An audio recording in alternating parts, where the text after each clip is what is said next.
Hey guys, welcome back to Ripe Stories. In this video, I thought moving into an HOA neighborhood would finally give me peace after the military, but instead I got a power-hungry homeowner association president who decided my service dog was illegal and she was willing to fake reports, stage an attack and literally hurt him to prove it. Let's dive right into the video. And the first story is titled HOA Karens sprayed my service dog, acts shocked when cops said it's a federal crime. So I thought moving into an HOA community was gonna give me peace and quiet after my military service. The place I picked was a clean little neighborhood where people wave while walking their dogs, a place where the lawns look nice and nobody bothers you if you just keep to yourself. That's what I wanted after everything I went through in the military. I just wanted my life to be simple. What I didn't account for was the HOA president. And by the way guys, my apologies if I sound a little bit sick today, I hope it gets better soon. Anyway, not just any president, this was the kind of woman who probably thought she was running a small country, not a small suburban neighborhood.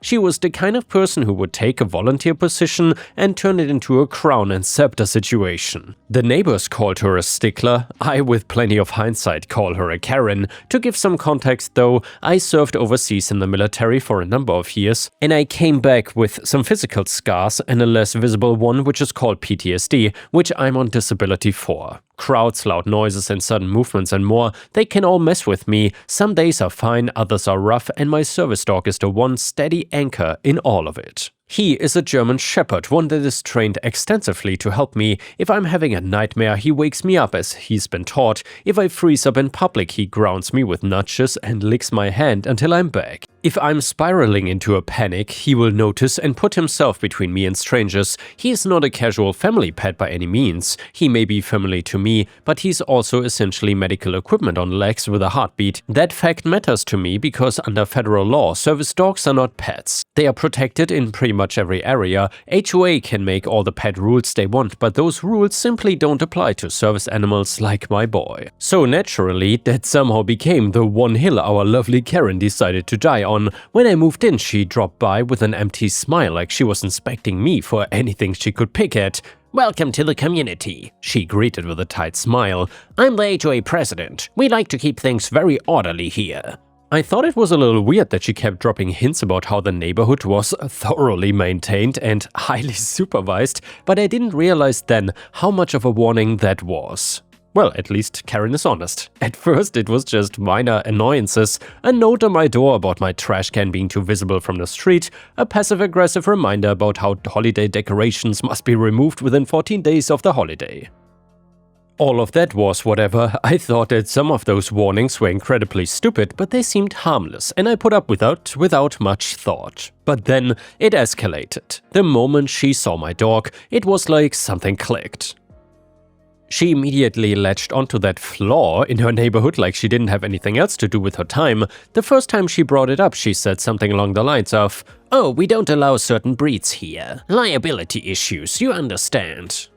I told her pretty plainly, he's a service animal. By law, they don't fall under the pet policies here. She frowned. From then on, it was non-stop harassment. Every week a new violation notice popped up in my email. Failure to register pet, dog waste not properly disposed of, unleashed animals seen in community space. Maybe Karen refers to herself here. All of them were lies, of course. I always keep him leashed when outside. I pick up after him. He's a service animal. It was obvious she was just targeting me, but every time I called her out, she played innocent, talking about how, "Oh, it's just a board following up on complaints." Sure, the board by which she meant herself and her entitled ego. Well, that's two people, I guess. And at some point the other neighbors started noticing this too. One guy down the street told me she once gave him an official HOA strike because his kids left a basketball hoop by the curb overnight. Another woman said that Karen wrote her up for having too many potted plants on her porch. Literally everyone had a story, but nobody pushed back. She had been in power too long and she was just too exhausting to deal with over trivial complaints now and then. Unfortunately,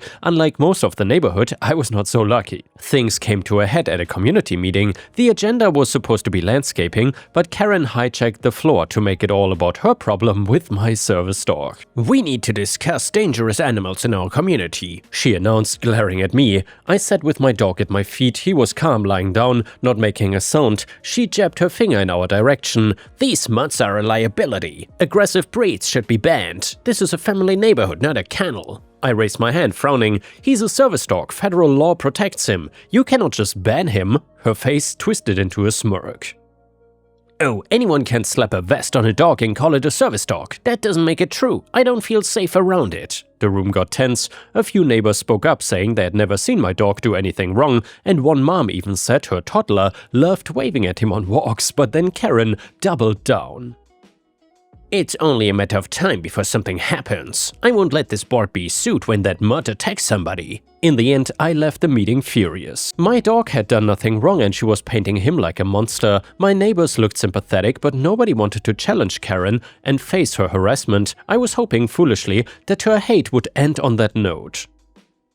After all, regardless of how she felt about it, there was nothing that she could legally do to kick my dog out, but come the next morning, I learned just how far she would go. I was walking my dog along the community path, enjoying a calm morning. Out of nowhere, Karen stormed towards us, arms crossed, jaw tight, blocking the path and clearly furious. "You need to get that mutt out of here," she snapped. "He's not allowed." I stopped. "He's a service dog, you know that, right?" She sneered, and then she reached into her purse. Before I could even react, she pulled out a small canister or something and pointed pepper spray right at us. It got into my dog's face. Some of it actually hit me too, and fire exploded in my eyes. I staggered in pain and blind. Hearing my dog yelp in pain, he was whining like crazy, and I could tell that he was frenzied by the way he was yanking on his leash. And through the haze, I heard the Karen president shouting for help, screaming about how a vicious dog attack and how she had to defend herself. By the time I cracked my eyes open, she was already snapping photos with her phone. My dog was trembling from pain beside me, and she was staging her own crime scene. Neighbors rushed over, and at some point someone poured water over my face. Another one tried rinsing my dog's eyes, while another neighbor called 911. I sat there shaking, half blind, holding onto my dog, while Karen spun her fake story. By the time the police showed up, she was in full performance mode, fake tears and all. She was screaming and pointing at me like I was a criminal. One officer crouched beside me after hearing her cry about her fake story and consulting with the other officers who had talked to the other neighbors. "Sir, is this a service dog?" "Yeah," I rasped. "Registered, ADA compliant, he's my PTSD service animal." The cop's expression soured. He turned to Karen and asked the big question, "Ma'am, did you pepper spray this dog?" She tossed her hair. "Of course, it attacked me." The officer shook his head. "The dog's on a leash and multiple witnesses say it didn't lunge. Ma'am, interfering with a service animal is a crime. That's punishable by prison." Her face drained of color. "I was just protecting myself." And as it turns out, HOA president is not a get-out-of-jail-free card. They handcuffed her right then and there and arrested her while the neighbors watched. The aftermath was chaos. My dog spent the night at the emergency vet, corneal damage, respiratory irritation, trauma, and a whole bucket of misery. The bill came out to be over $3,000. Karen was charged with interference with a service animal, plus state charges for assault and animal cruelty, but she wasn't done making a fool of herself. At her court date, she strutted in wearing pearls and tried to argue with the judge. She tried absolutely everything, claiming she feared for her life, saying she had a medical exemption to carry pepper spray, not sure if that exists, insisting she was acting as a community safety officer. None of it stuck. Meanwhile, life in the neighborhood shifted almost overnight. For the first time, people were not unwilling to speak up. Once she was arrested, it was like the silence broke. The HOA board, clearly panicking, voted her out within a week. Without her breathing down their necks, they actually started listening. The fines and warnings that used to fly around like confetti disappeared, and kids were back playing outside with the basketball hoops. You could feel the neighborhood breathe for the first time. As for Karen's house, well, it didn't stay empty for long after she was forced to sell. When the moving truck pulled away, half the street came out to watch. I'm not kidding, a few people even brought out lawn chairs. It was not a party, but it was definitely a moment. The biggest change, though, was how they treated me and my dog. Neighbors who used to just nod politely started stopping to talk, kids waved at him when I walked by, and one older couple even brought over homemade dog treats after he recovered. For the first time I felt like I was not just living in the neighborhood, but that I was a part of it. Without people fearing that Karen would harass them too if they got too close to me, and my neighbors were turning out to be friendly and genuine people. As for our former HOA president herself, she ended up with probation and some time behind bars, and had to sell her house to cover restitution. Between fines, court costs and everything else, she was gone for good, and me, I filed my civil suit against the HOA and the former president, and we ended up settling. That money went towards vet bills, legal fees, and starting a non-profit to help other vets get service animals and a bucket of treats for my dog. These days when I walk him around the community, the air feels different. It feels lighter, nicer, kinder, now that she's not around. No one is glaring out their window or sneaking photos, and no one is slipping stupid violation notes on my door. Just neighbors living their lives, kids playing and lawns being mowed. It is peaceful. Exactly what I came here for after everything chaotic in my life. And don't turn off the video just yet, the next one is a fantastic petty revenge story that is titled "Sister Always Steals My Food. I Make a Fool of Myself on Her Graduation to Stop Her." So for context, I come from a family of 6. My parents, my older sister, my older brother, my little brother and me. Often, in order to bribe us into good behavior, our parents would buy us our favorite candy to munch on in the car. Now, I've never exactly been a giving person, not huge on sharing just for the sake of sharing, but my parents, however, were trying to raise respectful and generous kids and often forced me to share things even when I didn't want to. That's all fine and good, except that my sister abused this system. See, she would say that she didn't want a bag of candy, and then once we were on the road, she would start taking candy from all 3 of the brothers, and that really pissed me off. I didn't get candy often as my mom didn't like feeding us sugary food, so when I got my own bag of Sour Patch watermelon, I wanted to eat every last one myself. Besides, my parents would always offer to buy her a bag of candy for herself,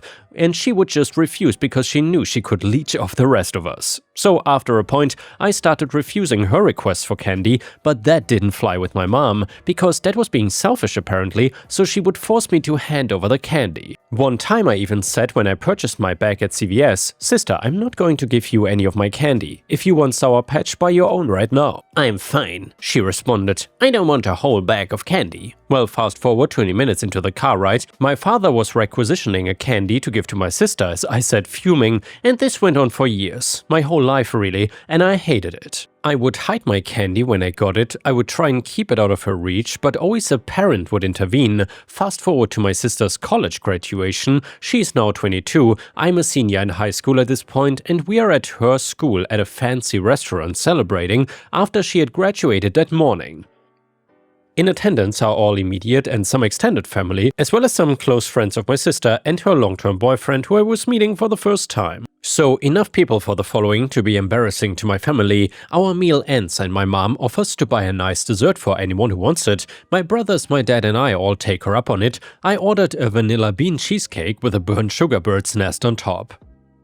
My mom repeatedly offers to buy my sister anything she wants, but my sister says she couldn't possibly eat a full dessert right now and turns it down every time. The food arrives and everyone is staring at mine. I'm sitting right at the head of the table in full view of everyone, so it's hard not to look. Aside from the cake slice being large and delicious looking, the burnt sugar bird's nest is huge and ornate, hollow on the inside like a ducking old-timey brass globe or something. Honestly, it was pretty impressive. And right as the food gets placed in front of us, my sister says, "Okay, I will just have a bite of everyone's." At this point I'm seeing red, having flashbacks to all the times my food has been stolen. Logically, the right thing to do would have been to just hand over one bite. I mean, it was her graduation, it was a huge cake, it would have been no loss, but it had become a matter of principle. So the moment she says this, in one fell swoop, in full view of everyone at the table, I sweep up my slice of cheesecake and stuff the entire thing into my mouth at once, shattering the sugar nest, crumbs falling everywhere, in front of my whole family and some college students close to my sister who, again, never met in my life. My sister stares, appalled, and says, "Did you do that just so I wouldn't get any?" And I look at her, cheeks ballooning out like a chipmunk, face covered in cheesecake and graham, dead in the eyes, and I nod. There was a fair bit of shocked silence at that moment and in the very tense car ride home, but to this day, she never asks for anything from me anymore.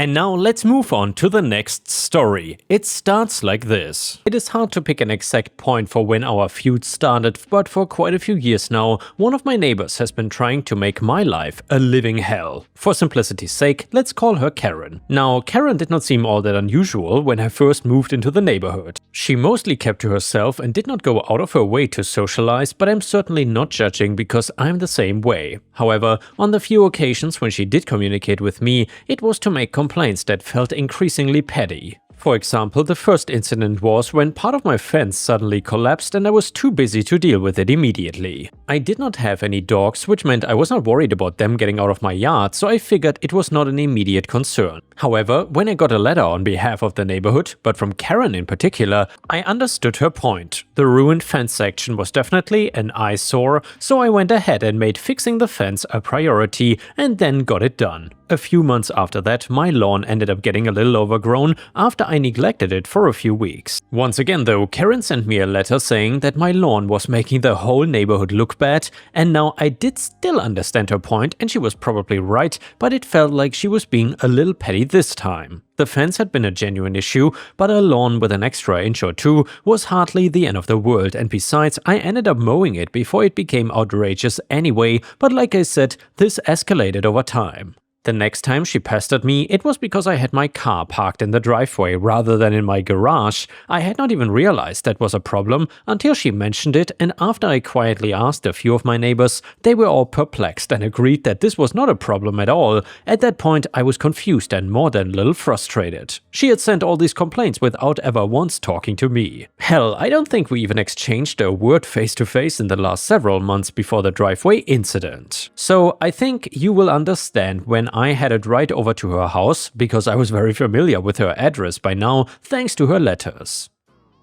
She did not answer the door immediately. I knocked politely and then I waited. I knocked a little more insistently and then I waited some more. I checked to make sure that her car was indeed in her driveway. Apparently her rules only applied to me and not her, and then I knocked again. After 15 minutes, she answered with the most exasperated look on her face. She even went so far as to roll her eyes right in front of me, and then she asked what could possibly be so important that I had to bother her. I tried to keep my temper in check, and I think I did a pretty good job, but I could not help myself regarding the driveway. I asked if I was the only one who had to keep my car in my garage. Karen looked outright offended at my question and then sputtered something about her garage being full, so she has no choice but to park her car in her driveway. It was nothing like my situation according to her. As to how she had any idea what my situation was or whether my garage was full, I have no idea. I suspect she just always gives herself the benefit of the doubt, but never gives it to anyone else. I realized that this conversation was not going to go anywhere, so I decided to just head home and try my best to ignore her nonsense. Since I'd started talking to a few other neighbors about my problem,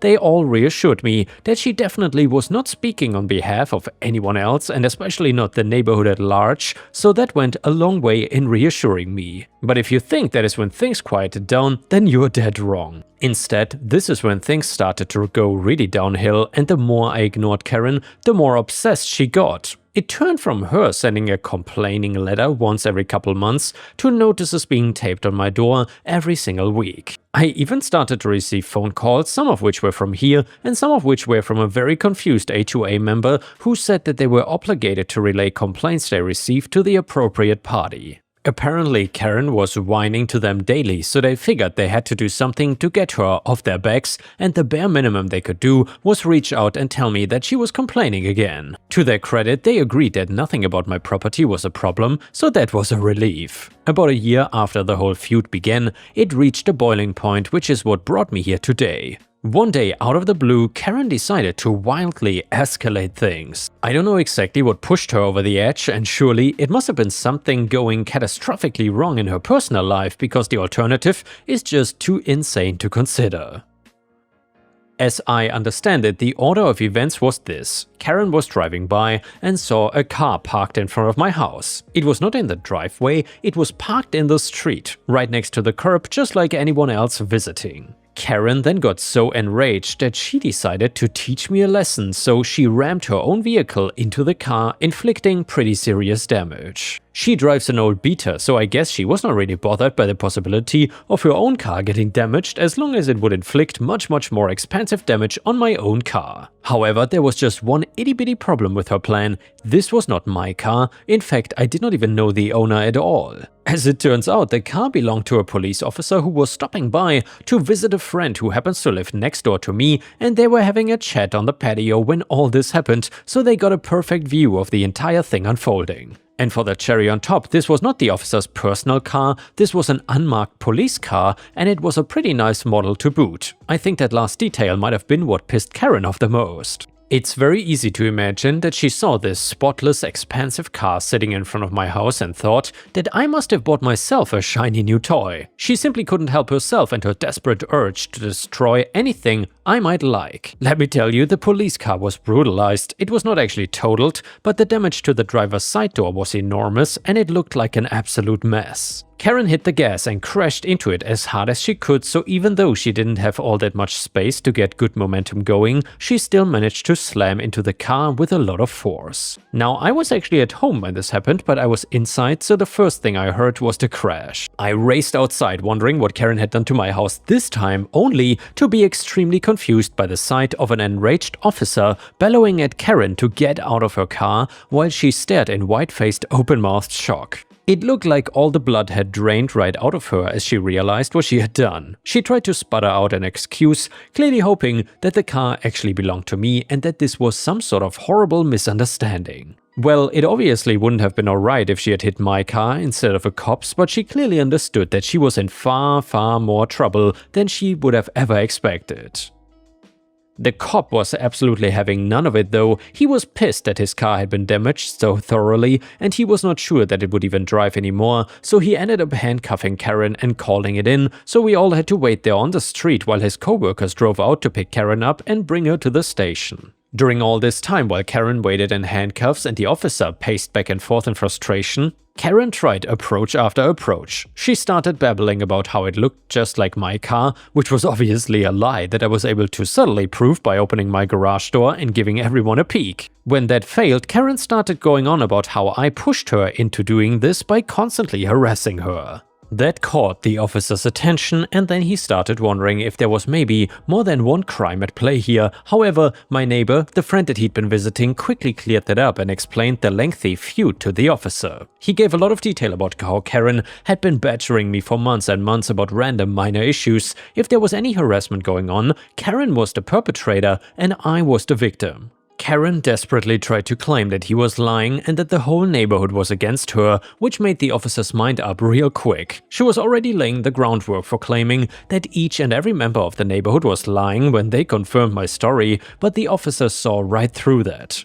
When his fellow officers did show up, they looked pretty serious until the situation was explained to them, and then they had a good laugh at their colleagues' expense. I think Karen saw this as an opportunity and hoped that they might be on her side, but that vanished pretty quickly as they stuffed her in the back of a patrol car and took her away. The officer went with them, but not before giving me his card and mentioning that I might have to come down and answer some questions later just to make sure all our bases were covered. I was worried that this might drag on for weeks, but I ended up getting asked to come in that very evening, along with any evidence I might have about Karen's activities.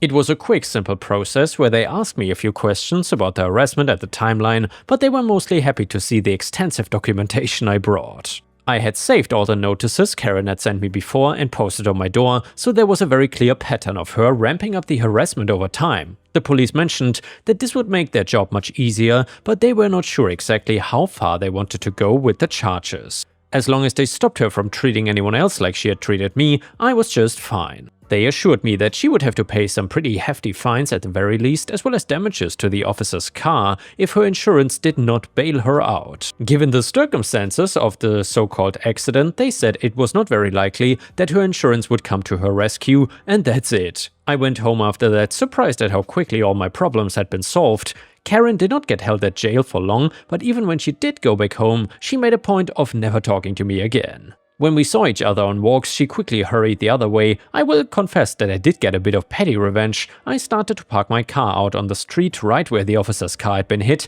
I then took great pleasure in seeing Karen drive by in her still damaged car because she couldn't afford to get it repaired. Her eyes had never been wider, and she actually slowed down as she drove by. At first, I actually thought she might have been planning something, but then I realized that she was terrified of accidentally bumping into it. Mind you, the road was quite wide, so she had plenty of space. I waved to her, but she refused to even look my way as she gripped her steering wheel with white knuckles. As far as I know, she never drove by my house again, instead taking a much longer and much more inconvenient route out of the neighborhood. And the next one is also from r/petty revenge, and it is titled "New Management Didn't Want to Pay, so I Said Goodbye." Also, for some pre-context, don't ever let someone else dictate your value. Respect the work of others as equal to your own. If you have value, they have value. So here's what happened. A long-standing client of mine went through personal and management changes over the past year. Attitudes shifted. One of the new hires was dismissive and rude to me in a Zoom meeting for something that was their fault.